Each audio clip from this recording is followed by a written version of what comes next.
Hello friends, எல்லோரும் எப்படி இருக்கீங்க? கண்டிப்பாக நல்லா இருப்பீங்கன்னு நம்புகிறேன். இதில் நம்ம என்ன பேச போகிறோம்னு பார்த்தீங்கன்னா, எக்ஸ்க்ளூசிவ் அப்டேட்ஸ் தான். அதாவது சாட்டர்டே ஆயிடுச்சு. ஸோ எவிக்ஷன் பற்றி தான் பேச போகிறோம். எவிக்ஷன் வந்து ஆல்ரெடி எனக்கு நேற்றுக்கு கொஞ்சம் இன்ஃபர்மேஷன் சோர்ஸ் வந்துச்சு. இருந்தாலும் கன்ஃபார்ம் ஆகட்டும்னு ஒரு பக்கம் வெயிட் பண்ணாலும், ப்ளஸ் வந்து எனக்கு கேர்ள்ஸில் யார் போனாலுமே அது அன்ஃபேராக இருக்கும்னு நான் ஒரு 2-3 வீக்ஸாகவே சொல்லிட்டு இருக்கேன். ஏன்னா கேர்ள் கண்டஸ்டன்ஸில் நிறைய பேர் வந்து அன்ஃபேரில் வெளில ஆல்ரெடி போயிட்டாங்க. இருக்கிற 3 பேராச்சும் மஞ்சரி போன வாரம் போனதும் அன்ஃபேர் தான். அப்புறமா வந்து என்ன சொல்கிறது, ஸ்ட்ராங் கண்டஸ்டன்ஸ் எல்லாம் ஸ்டார்டிங்லேயே இவங்க பிளான் பண்ணி அனுப்பிச்சி விட்டுட்டாங்க. தர்ஷிகாவாகட்டும் இல்லை அன்ஷிதாவாகட்டும் ஒரு எமோஷ்னல் பண்ணி அப்படிலாம் அனுப்பும்போது ஸ்ட்ராங் கண்டஸ்டண்ட்டாக ஏதோ டாப் 5 வரைக்கும் மஞ்சரி வருவாங்கன்னு பார்த்தா அவங்களே அனுப்பிச்சி விட்டுட்டாங்க. அப்படின்னும் போது எனக்கு அப்பயே ரிவ்யூ பண்ணுற இன்ட்ரெஸ்ட் போயிடுச்சு. இருந்தாலும் சரி, ஓகே, இப்போ ஜாக்லின், சவுண்ட், பவித்ரா இவங்களுக்காகவாது ஒரு ஸ்டாண்ட் எடுப்போம் அப்படின்னும் போது போன வாரம் பவித்ரா போயிருக்க வேண்டியது, ஆனால் மஞ்சரி போயிட்டாங்க. அப்படின்னும் போது சரி, ஓகே, அதே அக்செப்ட் பண்ணிவிட்டு சரின்னு ரிவ்யூ பண்ண ஆரம்பித்தோம். ஆனால் இந்த வாரமும் திருப்பி பவித்ரா போயிடுவாங்க, இல்லைனா ஜாக்லின் சௌந்தர்யாவை அந்த எக்ஸ் கண்டஸ்டன்ஸ்லாம் வந்து டார்கெட் பண்ணதில் மேபி ஒரு வேளை அவங்களே எதையாவது அனுப்பிச்சிருவாங்களோ. டாப் 3ல் வர்றதுக்கு அவங்க 2 பேருக்குமே டிசர்விங் இருக்குது. அப்படின்னும்போது அமுச்சிருவாங்களோ அப்படின்னு யோசிக்கிற பட்சத்தில் அன்ஃபேர் எவிக்ஷனாக இருந்தால் திருப்பி எனக்கு என்ன சொல்கிறது, ரிவ்யூ பண்ணவே இஷ்டம் இருக்காது. அப்படின்னும்போது ஒரு கன்ஃபர்மேஷன் வரட்டும், எவிக்ஷன் யார் அப்படின்றதுக்காக நான் வெயிட் பண்ணேன். ஆக்சுவலி பார்த்தா அருண் விஷால்னு ஃபஸ்ட்டு ஒரு இன்ஃபர்மேஷன் வந்துச்சு. அதாவது இது எப்படின்னு பார்த்தீங்கன்னா, நேற்று வேக்கப் சாங்கில் RRR படத்தில் இருந்து தான் அந்த நாட்டு அந்த பாட்டு போட்டிருக்காங்க. ஸோ அதில் டான்ஸ் பெர்ஃபார்மிங் அப்படின்னு வரும்போது நம்மளுக்கு எல்லாம் தெரியும். இப்போ வந்து அந்த டான்ஸ் மராத்தானில் விஷாலோட எஃபெக்ட் நிறைய இருந்தது. அவர் வந்து நிறைய எல்லாருக்கும் சொல்லிக் கொடுத்து அவர் வந்து இந்த வாரத்தில் ரொம்பவே பிரைட்டாக தெரிஞ்சார். அப்படின்னும்போது அப்போ வந்து அந்த படத்தோட கான்செப்ட் 2 ஃப்ரெண்ட்ஸ் அப்படின்னு வர பட்சத்துலையும் இல்லை அண்ணன் தம்பி அப்படின்னு வர பட்சத்துலையும் 2 விதமாக இதை எடுத்துக்கலாம். யோசிச்சு பாருங்கள். அதில் வந்து அவங்க ஃப்ரெண்ட்ஸாகவும் இருப்பாங்க, அண்ணன் தம்பியாகவும் இருப்பாங்க. அதுக்கப்புறம் ஒரு பீரியடில் 2 பேரும் சண்டை போட்டுக்குவாங்க, அதுக்கப்புறம் திருப்பி சேர்ந்துக்குவாங்க. இதுதானே அதோட கதை. ஆனால் இதை மேலோட்டமாக பார்த்தா எப்படி புரியும்னா, டான்ஸ் அப்படின்னு வந்தோடனே விஷாலாக இருக்கும். அப்போ 2 பேர் அப்படின்னு வரும்போது அருண் விஷாலும் க்ளோஸ் அப்படின்னும் போது ஃப்ரெண்ட்ஸ் அப்படின்ற மாதிரி தான் நிறைய வந்து சோஷியல் மீடியாவில் போச்சு. பட் ஆனால் இதில் என்ன சொல்கிறது அப்படின்னு பார்த்தா, அருண் விஷால் அப்படின்னு மட்டும் நம்ம யோசிக்காமல் ஃப்ரெண்ட்ஸ் அப்படின்னு யோசிச்சா இவங்க 2 பேர் வச்சுக்கலாம். டான்ஸ் அப்படின்னு வச்சா விஷால் யோசிச்சுக்கலாம். ஆனால் அண்ணன் தம்பி அப்படின்னு வச்சா நம்ம இதில் தீபக் முத்து அப்படியும் சேர்க்கலாம். ஓகேங்களா? இல்லை தீபக் அருண் அப்படியும் சேர்க்கலாம். 3 ஸ்ட்ராட்டஜி இருக்குது. ஒன்று அருண் விஷால், இல்லை தீபக் முத்து, இல்லைனா தீபக் அருண். ஸோ இந்த 3 காம்பினேஷனுக்குள்ளே வரும். இதில் முத்து போக வாய்ப்பே இல்லை. ஏன்னா அவர் தான் டைட்டில் வின்னர்னு ஆல்ரெடி முத்திரை குத்து வச்சுட்டாங்கல்ல, அதை விட்டுருவோம். அருண் விஷால் அப்படின்னு வர பட்சத்தில் விஷாலுக்கான இன்னும் ஒரே ஒரு ஹோப் என்ன இருக்குது அப்படின்னு பார்த்தா, நெக்ஸ்ட் வீக் தர்ஷிகா உள்ளே வச்சு திருப்பி வந்து அது ஒரு கான்ட்ரவர்சி க்ரியேட் பண்ணி சேனல் ஒரு ஹைப்பு கொடுக்க ட்ரை பண்ணலாம். இல்லைனா விஷால் மேலே நெகட்டிவ் என்ன இருந்தாலும் அவங்களால ரப்பர் வச்சு அழித்தாலும் இல்லை உள்ள எந்த கண்டஸ்டன்ஸை வச்சு அவரை சாரி கேட்க வச்சாலும் அந்த ஒரு அவர் மேலே என்ன சொல்கிறது, ஒரு விஷயம் வந்து போயிட்டே இருக்கு இல்லைங்களா, அந்த நெகட்டிவ் விஷயம். இதை சரி பண்ணணும்னா உள்ள அன்ஷிதாவோ தர்ஷிகாவோ, அன்ஷிதா கண்டிப்பாக விஷாலுக்கு ஃபேவராக தான் பேசுவாங்க. ஆனால் தர்ஷிகா எப்படி பேசுவாங்க இல்லை வருவாங்களான்னு கூட தெரியாது. அப்படின்னும் போது ஏதோ ஒரு ப்ளஸ் ஷேடில் அவர் அனுப்பணும் அப்படின்னு சேனல் டிசைட் பண்ணியிருந்தா அது பாசிட்டிவாக போனாலும் சரி இல்லை நெகட்டிவாக விஷாலுக்கு போனாலும் சரி, இவங்களுக்கான கமர்ஷியல் பர்பஸ்க்கு டிஆர்பி ரேட்டிங்க்கு ஒரு ஹைப் இருக்கும்னா அந்த ரீசனுக்காக தான் விஷாலை உள்ளே வச்சுருக்காங்கன்னா, இந்த வாரம்லாம் அவர் அந்த டான்ஸ் மராத்தானில் ரொம்பவே சட்டிலாக நீட்டாக ஜென்யூனாக தெரிஞ்சார்னா அடுத்த வாரம் இதை வந்து அன்ஷிதா வச்சு இன்னும் கொஞ்சம் பாசிட்டிவாக காமிச்சு அவர் வெளிலேனா சோஷியல் மீடியா ஃபுல்லாக அவர் பண்ண விஷயங்கள் அவருக்கான நெகட்டிவாக தான் மாறி இருக்குது. ப்ளஸ் தர்ஷிகா அங்கங்கே கொடுத்த பேட்டியும் வந்து அவருக்கு நெகட்டிவாக தான் மாறி இருக்குது. அன்ஷிதா வேணால் பூசி மழுப்பி அங்கங்கே பேட்டி கொடுத்துருக்காங்க. பொய்யை மட்டுமே சொல்லி இல்லை உள்ளே எப்படி வன்மத்தை கொட்டினாங்களோ அதே மாதிரி மற்றவங்க மேலே இருக்க வன்மத்தை வெளியும் போய் கொட்டி விஷாலை பூசி மழுப்பி ஏதோ ஒன்று பண்ணி அவங்க ஒன்று பண்ணி வச்சுருக்காங்க. அதனால் அன்ஷிதா உள்ளே வந்தாங்கன்னா விஷாலுக்கு பாசிட்டிவாக இருக்கும். ஆனால் தர்ஷிகா உள்ளே வந்தால் கண்டிப்பாக நெகட்டிவாக இருக்கும். ஸோ ஒன்று இந்த சைட் இல்லை அந்த சைட் ஏதோ ஒன்று டிஆர்பி ரேட்டிங்காக பண்ணி அதை வந்து அதுக்கப்புறம் விஷாலை அதுக்கப்புறம் கேமே முடிஞ்சிடும்னு வச்சுக்கோங்க. அதனால் விஷாலை உள்ளே வச்சுருக்காங்கன்னு ஒரு விஷயம் வரும்போது அப்போ அடி வாங்க போகிறது யார் அப்படின்னு யோசிச்சா முத்து இல்லை விஷால் இல்லை அப்படின்னு பார்த்தா அடி வாங்க போகிறது யாருன்னா அருணும் தீபக்கும் தானே லிஸ்ட்டில் இருக்காங்க. இதில் ஓட்டிங் பிரகாரம் வரணும்னா பவித்ரா தான் வந்திருக்கணும். ஏன்னா போன வாரம் நீங்கள் ஓட்டிங் பிரகாரம்னு வச்சு மஞ்சரி என்ன அடி அடிச்சிங்க, ஓட்டிங்கில் இல்லை. அதுக்கப்புறம் வந்துட்டு அவங்களுக்கான தப்பான கமெண்ட்ஸ்லாம் எவ்வளோ நெகட்டிவாக வந்து சூனியக்காரி தப்பாக ஒரு லேடி. உங்களுக்கு நான் கேட்குறேன், தீபக் விஸ் மஞ்சரி அப்படின்னு வர்ற பட்சத்தில் மஞ்சரி தீபக்கை விட எந்த விதத்தில் குறைஞ்சிட்டாங்க? தீபக் சேஃப் பிளேயர் தான். மஞ்சரி ஸ்ட்ராங் பிளேயர். நான் எப்பயுமே சொல்கிறது, இந்த சீசனில் எல்லா சீசன்லேயுமே ஷோவோட டைட்டில் வின்னர் ஆகணும்னா அதுக்கு சேஃப் பிளேவாக இருந்தால் அந்த ஷோவில் சஸ்டெயின் பண்ணலாம். சஸ்டெயின் பண்ணுறதுக்கு நீங்கள் ஸ்ட்ராட்டஜி யூஸ் பண்ணி சேஃப் ப்ளே பண்ணலாம். ஆனால் ஒரு பீரியடுக்கு அப்புறம் நீங்கள் ஸ்ட்ராங் ப்ளே பண்ணால் மட்டும்தான் டைட்டில் வின்னருக்கு டிசர்விங் கண்டஸ்டன்ட் அப்படிங்கிறது என்னோட பர்சனல் ஒப்பீனியன். அப்படி ஸ்ட்ராங் ப்ளே பண்ண இடத்துல மஞ்சரி தான் ஃபஸ்ட்டு நிற்பாங்களே தவிர, ஏஜ்லேயுமே தீபக் வந்து Vijay TV product 20 years experience இருக்குது அப்படி இப்படின்னு சொன்னாலுமே, அதே ஏஜில் சீனியர் ப்ராடக்ட்டுன்னு அவங்க எந்த டிவிலையும் வேலை செய்யலைன்னு நினைக்கிறேன். ஏன்னா அவங்க ஐடி ஃபீல்டில் வேலை செஞ்சதை தான் சொல்கிறாங்க. அப்போ ஐடி நாலேஜ் இருக்கிற பட்சத்துலலாம் அவங்க அந்த லேபர் வெஸ்ட் டாஸ்க்லலாம் கொஞ்சம் நல்லாவே பெர்ஃபார்ம் பண்ணியிருப்பாங்க. அந்த ஒரு மேனேஜர் அப்படிங்கிற இடத்துல நிறைய அவங்க வந்து அந்த இதெல்லாம் எடுத்து வச்சுருப்பாங்க, நிறைய ஃபேக்ட்டு. இல்லை அந்த நிஜமாகவே அது சொசைட்டியோட ரெப்ளிகாவாக எப்படி இருக்கும் அப்படிங்கிற இடத்துல நிறைய ஃபேக்ட்ஸ் அவங்க எடுத்து வச்சுருப்பாங்க. அப்படி இருக்கிற பட்சத்தில் அவங்க ஐடி ஃபீல்டில் இருந்தாலுமே இந்த பிக் பாஸ் ஷோ அதே மாதிரி முத்துக்கு ஈக்குவலாக நிறைய டிபேட் ஷோஸில் இருந்திருக்காங்க. அதனால முத்து இவங்களோட ஃப்ரெண்ட்ஸ் அப்படின்னும்போது, முத்துவை விட சீனியர் தீபக் அப்படின்ற பட்சத்தில் அண்ணான்னு தீபக் ஒரு இம்பார்ட்டன்ஸ் கொடுத்தா, மஞ்சரிக்கு ஃப்ரெண்ட்ஷிப்புன்ற ஜோனில் ஒரு இம்பார்ட்டன்ஸ் கொடுக்குற பட்சத்துலையும், இல்லை அக்கான்ற ஒரு ஜோனில் இம்பார்ட்டன்ஸ் கொடுக்குற பட்சத்துலையும், முத்துவை கேள்வி கேட்டது தீபக்கை விடவும் மஞ்சரி தான் நிறைய கொஸ்டின்ஸ் பண்ணியிருக்காங்க. அதாவது அந்த டிடிஎஃப் டாஸ்கில் முத்து எங்கெல்லாம் தப்பு பண்ணாரோ, இல்லை எந்த இடத்துலலாம் ஒரு கான்ட்ரவர்சியில் மாட்டினாரோ, அது சரி தப்புன்னு முக்கியமாக ரயான் வெஸ் முத்துன்னு வர இடத்துலலாம் நிறைய விஷயத்தில் அவங்களோட பாயிண்ட்ஸை அவங்க முத்துக்கிட்ட எடுத்து வச்சுருக்காங்க. இதை ஜாக்லின் கிட்டேயும் பேசியிருக்காங்க. ஆனால் ஏதோ ஒரு இடத்துல ஜாக்லின் முத்துவோட ட்ராப்பில் மாட்டிக்கிற பட்சத்தில் மஞ்சரியும் மாட்டினாங்க தான். ஆனால் வந்து அவங்க தனியாக பேசுகிற பட்சத்தில் எல்லாரும் சுற்றி இருக்கும்போது முத்து அவங்க விட்டு கொடுக்கல. பட் ஆனால் தனியாக போய் உட்காந்து முத்துக்கிட்ட நிறைய இடத்துல நீயும் சேர்த்து தப்பு, நீ பேசுனது தப்புன்னு எடுத்து வைக்கிற பட்சத்தில் முத்து ஒத்துக்கவே இல்லை. ஆனால் இந்த கான்ட்ரவர்சி முத்துக்கும் தீபக்குக்கும் வந்துச்சா? முத்து தப்பு பண்ண இடத்துல இல்லைனா முத்து ஏதோ ஒரு இடத்துல டைவர்ட் ஆகி வேறு விதமாக பண்ணுற இடத்துலலாம் தீபக் எடுத்து வச்சாரான்னா எடுத்து வைக்கல. ஏன்னா இவங்க 2 பேரும் சேஃப் பிளேயர்ஸ். மஞ்சரி ஸ்ட்ராங் பிளேயர். ஏதோ ஒரு இடத்துல சேனல் வந்து அவங்களுக்கு ஓட்டிங், இப்போ இந்த வாரம் பவித்ராவுக்கு ஓட்டிங் இல்லை அப்படின்னாலுமே பவித்ராவை சேவ் பண்ணிவிட்டு அருணை வெளில அமைச்சிருக்காங்க, தீபக்கை வெளில அமைச்சிருக்காங்க. இதில் தீபக்கோட eviction unfair eviction social media ஃபுல்லாக கத்திக்கிட்டு இருக்காங்க. நான் கேட்குறேன், அப்போ போன வாரம் மஞ்சரியும் அன்ஃபேர் எவிக்ஷன் தானே, அது ஏன் கற்றுக்கிறீங்க? அது ஏன் நீங்கள் அப்படியே அக்செப்ட் பண்ணிட்டீங்க? ஏன்னா மஞ்சரிக்கு ஓட்டு இல்லை. நான் தான் சொன்னேன்ல, தீபக் ஆகட்டும் மஞ்சரி ஆகட்டும் 2 பேருக்கும் பிஆர் இருக்குது இல்லை அப்படிங்கிறத விடவும், தீபக் ஃபஸ்ட்லேருந்து வந்தார், டே 1லேருந்து வந்தார். அவருக்கான ஒரு ஆடியன்ஸ் பேஸ் இருக்கணும்ல, ஓட்டிங் வந்திருக்கணும்ல. அப்படின்னா ஓட்டிங் வந்து தான் இருக்குது. ஆனாலுமே சேனல் ஏதோ ஒரு விஷயத்துக்காக தீபக் எடுத்துட்டாங்க. ஆனால் மஞ்சரிக்கு ஓட்டு வரல அப்படிங்கிறதுனால அவங்க கேம் ஆடலன்னு அர்த்தமானா அவங்க கேம் ஆடினாங்க. பட் ஆனால் ஸ்ட்ராங் பிளே ஆடுற பட்சத்துலையும் முத்துக்கு எதிராக ஏதோ ஒரு இடத்துல டஃப் கொடுத்து மஞ்சரி டைட்டில் அந்த டாப் 3க்கு வந்துடுவாங்களோ அப்படிங்கிற பயத்தில் தான் மஞ்சரி எடுத்திருக்காங்க. நான் இந்த இடத்துல தான் சொல்கிறேன், ஜனங்களும் மஞ்சரிக்கு ஓட்டு போடலை. இதை ஹோஸ்ட்டும் சொல்லியிருப்பாரு, ஓட்டு போடுங்கன்னு சொன்னால் நீங்கள் மஞ்சரிக்கு ஓட்டு போடல, மஞ்சரி போயிட்டாங்களே அப்படின்னா. ஏன்னா வைல்டு கார்டு என்ட்ரியாக வர்ற பட்சத்தில் அது ரயான் ஆகட்டும் மஞ்சரி ஆகட்டும் இவங்களுக்குலாம் வந்து அவங்க கேமோட பாதியிலேருந்து தான் வராங்க. கிட்டத்தட்ட ஒரு 4 வீக்ஸ்க்கு அப்புறம் தான் அவங்க வராங்க. அப்படின்னும் போது 4-5 வீக்ஸ்க்கு அப்புறம் வராங்கன்னும் போது ஸ்டார்டிங்லேருந்தே ஒரு ஆடியன்ஸ் பேஸை அங்கே வந்து ஃபஸ்ட்டு டேலேருந்தே உள்ளே வர கண்டஸ்டன்ஸ் க்ரியேட் பண்ணி வச்சுருப்பாங்கன்னா, இவங்க நடுவில் வந்து ஜாயின் பண்ணிக்கிறாங்கன்னா இவங்களுக்கான அந்த ஆடியன்ஸ் பேஸ் க்ரியேட் ஆக கொஞ்சம் டைம் எடுக்கும். அவங்க வீட்டுக்குள்ளே சஸ்டெயின் ஆகவும் டைம் எடுக்கும், அவங்க சஸ்டெயின் ஆகி ஆடியன்ஸ் கிட்ட ரீச் ஆகவும் டைம் எடுக்கும்னா, அந்த டைம் பீரியடில் அவங்க ஏதாச்சும் பண்ணாதான் அட்லீஸ்ட் ஒரு கண்டினியூஸாக அந்த ஒரு அவங்க அந்த ஆடியன்ஸ் பேஸை வச்சுக்க முடியும்னா இதை சூப்பராக க்ரியேட் பண்ணது மஞ்சரி. பட் ஆனால் மஞ்சரியை முத்துக்கு வந்து என்ன சொல்கிறது, முத்து சப்போர்ட் பண்ணதுனால தான் மஞ்சரி உள்ளே இருந்தாங்கனோ இல்லை ஒரு ரேசிசமும் உள்ளே போச்சு அவங்க கலருக்கான விஷயம். நான் அதை பற்றி பேச இஷ்டம் இல்லை, அதனால் பேசலை. அதனால் முத்து வந்து மஞ்சரியை வந்து என்ன சொல்கிறது தனக்கான மஞ்சரி வந்து தனக்கான பாசிட்டிவ் ஷேடில் முத்து வந்து பேசினார் ஒரு டாஸ்கில். அந்த வீடியோ தன்னை நெகட்டிவாக பார்த்தாலும் தனக்கான ஒரு பாசிட்டிவ் ஷேடை கொடுத்து தனக்கு சப்போர்ட் பண்ணது முத்துங்கிறதுக்காகவும், இல்லை வெளியிலேருந்தே முத்துவை நல்லா தெரியுங்கிறதுக்காகவும், முத்துக்கு ஒரு கிராட்டிடியூட் காட்டணுன்னோ இல்லை முத்துக்கு உண்மையாக இருக்கணும்னோ அவங்க கேமை ஏதோ ஒரு இடத்துல மிஸ் பண்ணிட்டாங்க. இதை ஆல்ரெடி நான் மஞ்சரி எவிக்ஷன் பற்றி பேசுகிற இடத்துல பேசியிருப்பேன். முத்து எமோஷ்னல் ட்ராப்பில் மாட்டியதால் எவிக்டான மஞ்சரின்னு பார்க்காதவங்க போய் பாருங்கள், அதுதான் உண்மையான ரீசன். அந்த இடத்துல போன வாரம் பவித்ராவை விட்டு ஏன் மஞ்சரி எவிக்ட் ஆனாங்கன்னா, பவித்ரா யூனிக்காக ஸ்டாண்ட் எடுத்தாங்க. பவித்ரா 0 பாயிண்ட்ஸில் தான் இருந்தாங்க, மஞ்சரி டஃப் கொடுத்தாங்க. ஆனாலுமே அந்த ஒரு இடத்துல மஞ்சரி ஸ்ட்ராங் பிளேயராக நின்னதுனால ஆனால் யூனிக் பிளேயராக தெரியல. முத்து கூட சேர்ந்து முத்து செஞ்ச தப்புக்கெல்லாம் ஏதோ ஒரு இடத்துல தொண போயிட்டாங்க, முக்கியமாக அந்த ட்ரம் டாஸ்க் விஷயத்தில்.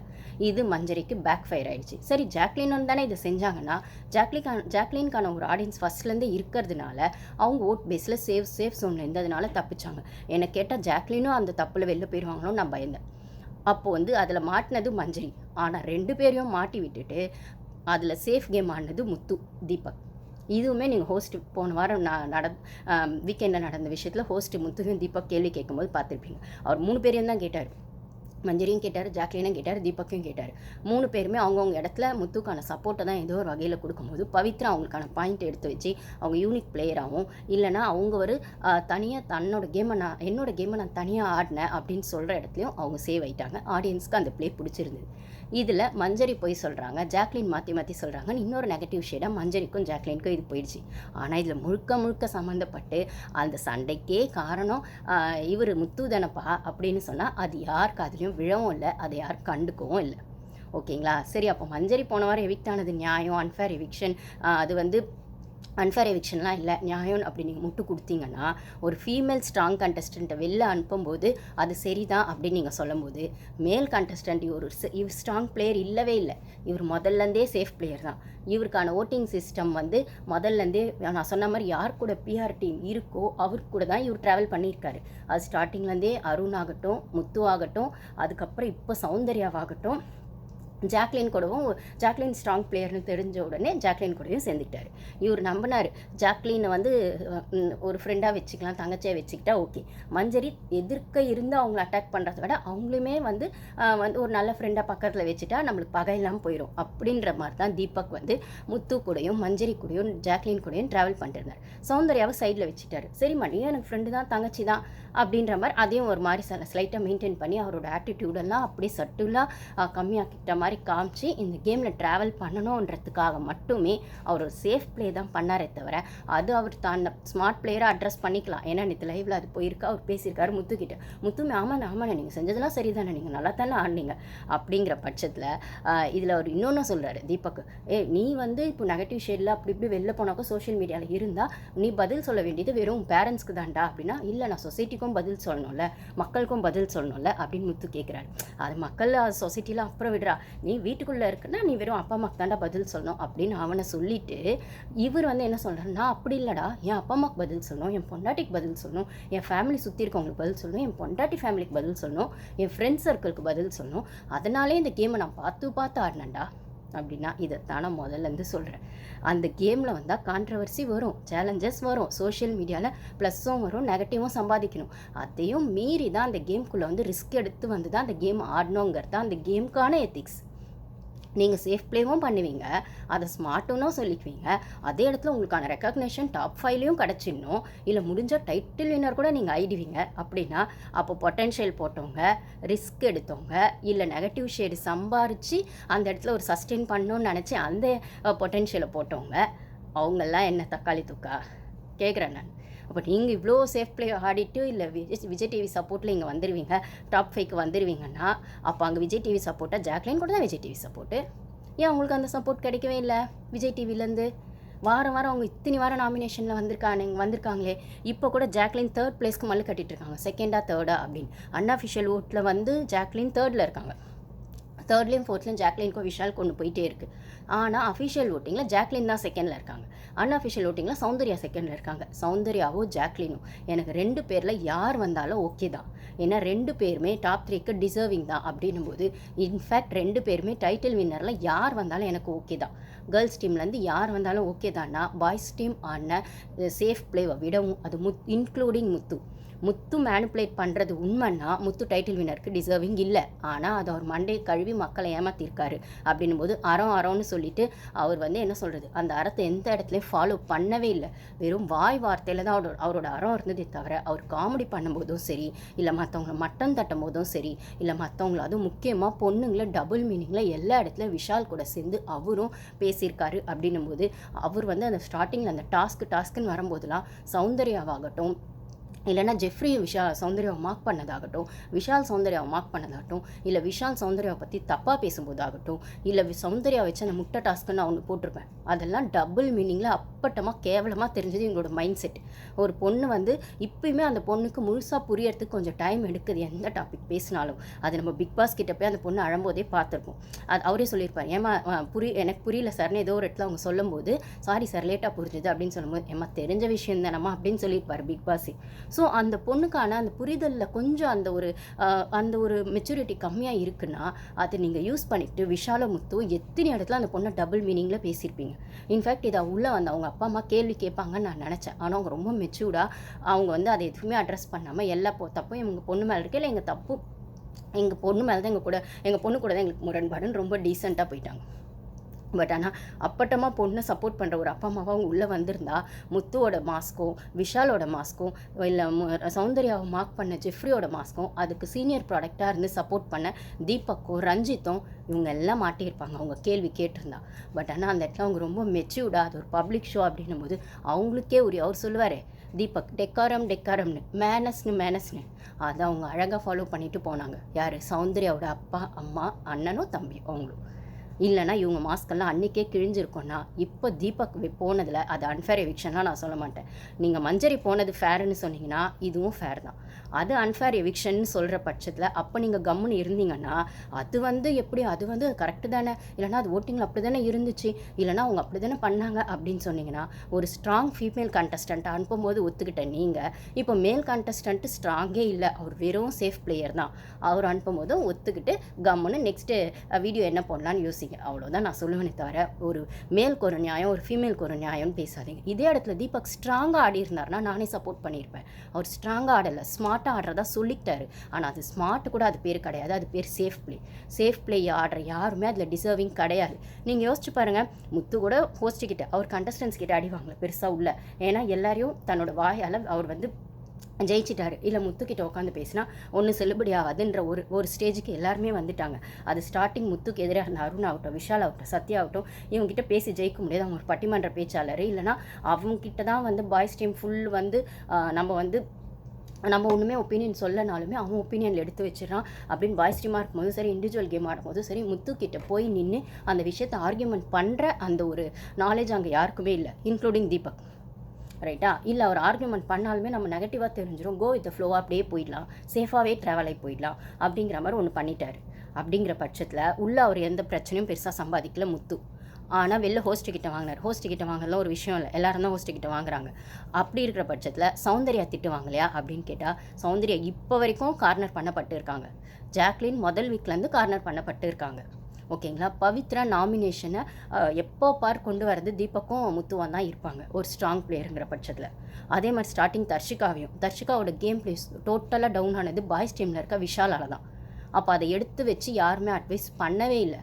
ஒரு பொண்ணோட பிளேவை நீ ஸ்பாயில் பண்ணுற, ஒரு நல்ல கண்டஸ்டண்ட்டோட ஸ்ட்ராங் பிளேவை நீ வந்து ஸ்பாயில் பண்ணுற அப்படின்னும் போது அதை ஸ்பாயில் பண்ணிவிட்டு உள்ள விஷால் இன்னும் இருக்கார். தீபக்கா விஷாலான்னு கேட்டால் விஷால் ஒர்த் இல்லை தான், வெளியில் அமைச்சிருக்கலாம் தான். ஆனால் விஜய் டிவிக்கு அவர் தேவைப்படுறார். அப்படி பார்த்தா போன வாரம் மஞ்சரி அனுப்பும்போதும் விஷால் ஒர்த் இல்லை தானே. ஓட்டிங்கை விட்டுடுங்க, இப்போ தான் ஓட்டிங் பிரகாரம் நடக்கவே இல்லையே. எப்பயுமே எல்லா சீசன்லேயுமே ஒரு லாஸ்ட்டு 2-3 வாரம் எவிக்ஷன் வந்து ஓட்டிங் ப்ராசஸில் போகாதுங்க. ஃபார் யுவர் இன்ஃபர்மேஷன், அது ஜனங்க ஓட்டு சும்மா பேருக்கு தான் போடுவாங்களே தவிர இவங்க அது மிட்வீக் எவிக்ஷனாக எடுக்கிறதா இருக்கட்டும், இல்லை பணப்பெட்டி வச்சு யாரையாவது வெளில போக வைக்கிறதா இருக்கட்டும், இல்லைனா அந்த ஒரு 2-3 வீக்ஸ் நடக்கிற எவிக்ஷனாக இருக்கட்டும், அது சேனலோட அத்தாரிட்டியாக டாப் 5க்கோ டாப் 3க்கோ யாரை கொண்டு போகணுன்னு அவங்க யோசிக்கிறாங்களோ அப்படி தான். தீபக்கை நல்லா கிச்சனில் வச்சு யூஸ் பண்ணாங்க. இது ஆல்ரெடி போன வருஷம் தினேஷ்க்கும் நடந்தது. நான் அதை தான் சொல்கிறேன், தினேஷ்க்கும் நடந்தது. தினேஷும் தான் டைட்டில் வின்னர் ஆகிடும், விஷ்ணுவும் தான் டைட்டில் வின்னர் ஆகிடும்னு யோசிச்சுட்டு இருக்கும்போது அங்கே அர்ச்சனா டைட்டில் வின்னர் ஆனதும் செகண்ட் பிளேஸ்க்கு எதிர்பார்க்காம முத்து வந்து நின்னதும் தினேஷ்க்கும் விஷ்ணுக்குமே பெரிய ஷாக். அப்படின்னு சொல்கிற இடத்துல அந்த 3-4 லாஸ்ட் அந்த 2-3 வீக்ஸ் ஃபுல் அத்தாரிட்டியாக விஜய் டிவி எடுத்துக்குவாங்க, பிபி டீம் எடுத்துக்குவாங்க. அப்போது போன வாரம் போன வாரமும் மஞ்சரிக்கு பதில் விஷால் போயிருக்கலாம்ல, ஏன் போகலை? அப்போ இந்த வாரமும் தீபக் பதில் விஷால் போயிருக்கலாம், ஆனால் தீபக் தான் அனுப்புகிறாங்கன்னா இது சேனலோட டெசிஷன். இதில் இன்னொரு பக்கம் இருக்குன்னா என்ன சொல்கிறது, அருண் அப்போ போனது ஃபேரா அன்ஃபேரான்னு கேட்டால் அருணை விடவும் விஷால் போயிருக்கலாம், அருண் இருந்திருக்கலாம் நான் சொல்லுவேன். டாப் 5க்கு ஓரளவுக்கு வர்றதுக்கு அருண் ஏதோ ஒரு ப்ளே பண்ணார், அவர் வந்திருக்கலாம். பட் ஆனால் எல்லா இடத்துலையுமே சேனலோட ஸ்ட்ராட்டஜின்னு ஒன்று இருக்கும்னா, இந்த இடத்துல மஞ்சரியை வெளில அமிச்சது அன்ஃபேர்னா தீபக் அமிச்சது அன்ஃபேர்னே வச்சுக்கிட்டாலும் மஞ்சரிக்கு சைலண்ட்டாக இருந்த அதே ஜனங்க தீபக்குக்கும் சைலண்ட்டாக இருக்கலாம். ஆனால் எதுக்கு இப்படி கத்திட்டு இருக்காங்கன்னு எனக்கு தெரில. அவரும் அவ்வளோ பெரிய ஸ்ட்ராங் பிளேயரும் இல்லை, அது ஒரு சேஃப் பிளேயர்னு அவரே ஒத்துக்கிட்டாரு. ஆனால் சேஃபுக்கு பதில் ஸ்மார்ட்டுங்கிற ஒரு வார்த்தையை ஸ்மார்ட்டாக போட்டு சமாளிச்சிட்டாரு. ஆனால் ஸ்ட்ராங் பிளேயராக இருக்கவங்க மட்டும்தான் டைட்டில் வின்னருக்கு டிசர்விங். டாப் 3க்குமே டிசர்விங். டாப் 5 கூட நான் வரல, டாப் 3க்குமே டிசர்விங்னா அவங்க ஸ்ட்ராங் பிளேயராக மட்டும்தான் இருக்கணும். அதுலேயும் ஃபேர் அன்ஃபேர்னு இன்னும் அதுக்குள்ளே போனீங்கன்னா அதில் அந்த அன்ஃபேர் அப்படிங்கிற இடத்துல அது முத்துவுக்கு டிசர்விங் இல்லை. அறம்னு ஒரு வாய் மட்டும்தான் அதை சொல்லுதே தவிர நிறைய இடத்துல ஒரு வார்த்தைகளை விட்டு இருக்காரு. இது நம்மளுக்கு லைவ்ல வந்த விஷயம் கூட 1 hour எபிசோடில் வரலை. அப்படின்னும் போது நிறைய இடத்துல அவர் வந்து டபுள் மீனிங்கில் பேசியிருக்காரு, பேட் வேர்ட்ஸ் விட்டுருக்காரு. எப்போ பாரு சௌந்தர்யாவை மட்டன் தட்டியே பேசியிருக்காரு. அவங்க ஒரு டான்ஸ் ஆடினாலும் சரி, இல்லை போன வாரம் அந்த கிச்சன் இன்சார்ஜ் இருக்கும்போது அவரை வச்சு அவங்க வந்து அவ்வளோ வந்துட்டு டார்கெட் பண்ணி சௌந்தர்யாவை பேசினதாகட்டும், அப்படியே அரோன்னு சொல்லி சொசைட்டியோட நான் ஒன்று கேட்குற முத்துவை, அரோன்னு சொல்கிறீங்களே, சொசைட்டியோட ரெப்ளிக்கான்னு சொல்கிறீங்களே, அப்போ அந்த சொசைட்டியோட ரெப்ளிக்காவில் நீங்கள் பேர்ட் வேர்ட்ஸ் யூஸ் பண்ணக்கூடாதுல்ல, பொண்ணுங்களை டபுள் மீனிங்கில் பேசக்கூடாதுல்ல, டாஸ்க்குன்ற பேரில் அந்த முட்டை டாஸ்க்கோ இல்லை மற்ற 2-3 டாஸ்க்லாம் கொடுத்து பொண்ணுங்களை மட்டம் தட்டக்கூடாதுல்ல. கேவலமாக ஒரு டாஸ்க்கை கொடுத்து பொண்ணுங்க அந்த இடத்துல அந்த என்ன சொல்கிறது, அது டபுள் மீனிங்காக பார்க்கும்போது அது எவ்வளோ அருவெறுப்பாக இருக்குன்னா, அறத்தை ஃபாலோ பண்ணுற விஷால் அதை பண்ணலாம், ஜெஃப்ரி கூட அதை பண்ணலாம். ஆனால் நீங்கள் பண்ணலாமா சார்? அறத்தை மெயின்டைன் பண்ணுறவங்களாச்சு, அவ்வளோ நாலேஜபிள் பர்சன் ஆச்சு, நீங்கள் எப்படி சார் அதை பண்ணுவீங்க? அப்படின்னும் போது இதே இடத்துல ராணவ் அவங்க அப்பா அம்மா வந்தப்போ கூட ஒரு காமெடிங்கிற பேரில் அவங்க அப்பா அம்மாவை டீஸ் பண்ணார். ராணவ் ஓகேங்க, அவர் ஒரு விதமாக ஒரு கேம் ஆடிட்டு போனார். ஆனால் பெருசாக யார் மேலேச்சும் ஒரு வன்மத்தை கொட்டினாருன்னா வன்மத்தெல்லாம் கொட்டலை, ஏதோ எதார்த்தமாக ஃபன்னாக அவரோட கேரக்டரே அப்படி தான் போல் அந்த மாதிரி தான் பண்ணிட்டு போனார். கிட்டத்தட்ட ராணவும் சௌந்தர்யா மாதிரி ஒரு வேர்ஷன் தான். அதாவது அவங்க இவங்க சொன்னாங்க, ஜாக்லினோட பாய் ஃப்ரெண்ட் உள்ளே வந்தப்போ ராணவ் வந்து மேல் வெர்ஷன், சௌந்தர்யா வந்து ஃபீமேல் வெர்ஷன், அவ்வளோதானே தவிர 2 பேருக்கு ஒரே மாதிரி கேரக்டரிஸ்டிக்ஸ் தான். அது ஒரு வகையில் பொருந்தும் தான். அப்படின்னா ராணவோட அப்பா அம்மா வரும்போது ராணவுக்கு கை அடிப்பட்டதுக்கு தேங்க்ஸ் சொன்னது அவங்க ஃபஸ்ட்டு வந்து அதுக்கான ஃபஸ்ட் எய்ட் கொடுத்து அந்த மெடிக்கல் ஹெல்ப்பை கொடுத்தது அருண் தானும் போது அருண் அவங்க அப்படி பார்த்தாங்க ஒரு குட் சோலா. அந்த இடத்துல ஹேட்ஸ் ஆஃப் டு அருண் நானே சொல்லுவேன். ஏன்னா அந்த வாரம் விஷால் கேப்டனாக இருந்தால் அதை பண்ணாருன்னா அது பெரிய விஷயம் இல்லை. ஆனால் அந்த இடத்துல அருண் போய் நின்னார்னா, முத்துவும் வேடிக்கை தான் பார்த்தாருன்னா, இல்லைனா வந்து அந்த இடத்துல ஒரு அறத்தோடு இருக்கிற ஒருத்தர் அதை பண்ணியிருக்கணுமா, வேடிக்கை பார்த்துருக்கணுமா, 1000 அவங்க மேலே அவங்களுக்கு விமர்சனம் இருந்தாலும் அது தப்பாக போய் அவங்க நடிக்கலை, ஆனால் அவங்க கூட்டிகிட்டு போனால் தான் அது தெரியும். அது வந்து டாக்டர் சஜஸ்ட் பண்ணி சொல்ல வேண்டிய விஷயம்னா நீங்கள் எப்படி அதை டிசைட் பண்ணுவீங்கன்னா, இந்த இடத்துல சௌந்தர்யாவோட அப்பா அம்மா சௌந்தர்யாவை அதை கண்டிச்சாங்க. ஆனால் முத்துவை யாருங்க கண்டிச்சாங்க? யார் கண்டிச்சாங்க முத்துவை? தீபக் கேட்டாரா? அதான் நான் கேட்குறேன். இல்லை விஜய் டிவி வந்துட்டு அதை வந்து ஹோஸ்ட் கேட்டார். பட் ஆனால் உள்ளே இருக்க கண்டஸ்டன்ஸ் யாரும் முத்து மேலே அந்த தப்பை எடுத்து வைக்கலல்ல. அப்போ அங்கே எங்கே போச்சு அவரோட அறம் அப்படின்ற வர பட்சத்தில், அப்போ முத்துவை கேள்வி கேட்காத தீபக் உள்ளே இருக்கிறதுல அர்த்தம் இல்லைன்னா, கேள்வி கேட்ட மஞ்சரி வெளில போயிட்டாங்கன்னா, அப்போது சேனலோட விஷயம் என்னவா இருக்குது அப்படின்னா, சேனலுக்கு முத்துவை டைட்டில் வின்னராக கொண்டு வரணுங்கிறது ஒரு பெரிய ஒரு ஸ்ட்ராட்டஜி பாலிடிக்ஸ் வெளில போயிட்டுருக்குதான். சௌந்தர்யா பிஆர் இருக்கிறது உண்மைனா, முத்துக்கும் பிஆர் இருக்கிறது உண்மைதான். சௌந்தர்யா பிஆர் வச்சிருக்கிறது சரினா, முத்துவும் பிஆர் வச்சிருக்கிறது சரினா. சௌந்தர்யா பண்ணது தப்புனா முத்து பண்ணதும் தப்பு, சௌந்தர்யா பண்ணுறது சரினா முத்து பண்ணதும் சரி. அப்போ தீபக் சேஃப் பிளே தான் ஆடுறாருன்னா, அப்போ ஜாக்லினும் அவங்களுக்கான ஏதோ ஒரு விஷயத்துக்காக அவங்க ஃப்ரெண்ட்ஷிப் மெயின்டைன் பண்ணி முன்னாடி வந்திருக்கலாம், இல்லை யாருக்கு கிளாப்ஸ் வருதோ அவங்க கூட ஸ்ட்ராட்டஜி ப்ளே பண்ணியிருக்கலாம். அப்படின்னாலுமே அவங்க எல்லா வாரமும் நாமினேஷனில் வந்ததே அவங்க ஒரு ஸ்ட்ராங் பிளேயர்னு காட்டுறதுக்கான விஷயம். தீபக்குக்கு அது ஒர்த்தே கிடையாது. அதே மாதிரி மஞ்சரியுமே ஒரு ஸ்ட்ராங் பிளேயருங்கிற விஷயம், அவங்க உள்ளே வந்து எல்லா வாரமும் அவங்க நாமினேஷனில் வந்திருக்காங்க. ஒரே ஒரு வாரம் என்எஃப்பி கிடச்சதே தவிர அந்த என்எஃப்பியை மஞ்சரி கிடைக்க விடாமல் பண்ணுறதுல தீபக்கோட பார்ட்டு நிறைய இருக்குது. ஜெஃப்ரியை கூட்டு சேர்ந்துக்கிட்டு அதில் பண்ண பார்ட்டு நிறைய இருக்குது. அது உங்கள் எல்லாருக்குமே தெரியும், நான் நிறைய பேசிட்டேன் அதை பற்றி. அப்படி இருக்கிற பட்சத்தில் தீபக்கோட அன்ஃபேர்லாம் இல்லை. இப்போ அருணும் தீபக்கம் தான் வெளில போக போகிறாங்கன்னா ஓகே, டாப் 5க்கு அட்லீஸ்ட் கொஞ்சமாவது டிசர்விங்கான ஆளுங்களை கொண்டு போவீங்க. அப்படின்ற பட்சத்தில் பவித்ராவை ஏன் உள்ளே வச்சுருக்காங்கன்னா, பவித்ராவை மேபி கேஷ் பாக்ஸ்க்கு வச்சுருக்கலாம், இல்லை டாப் 5க்கும் வச்சுருக்கலாம். அது எதுவாக இருந்தாலும் டாப் 5ல் வந்தாலும் அவங்க டிசர்விங் தான், கேஷ் பாக்ஸ் எடுத்தாலும் அவங்க டிசர்விங் தான். ஏன்னா இதில் விஷால் மட்டும் கொஞ்சம் முரண்படுறாரு. அது ஏதோ ஒரு விஷயத்துக்காக விஷால் அவங்க உள்ளே வச்சுருக்காங்க, அது அவங்களாச்சு, சேனல் ஆச்சு. அப்போ ரயான் ஆல்ரெடி டிடிஎஃப் போயிட்டதுனால இது ஓகே அப்படிங்கிறத தான் நான் சொல்லுவேன். Thank you guys.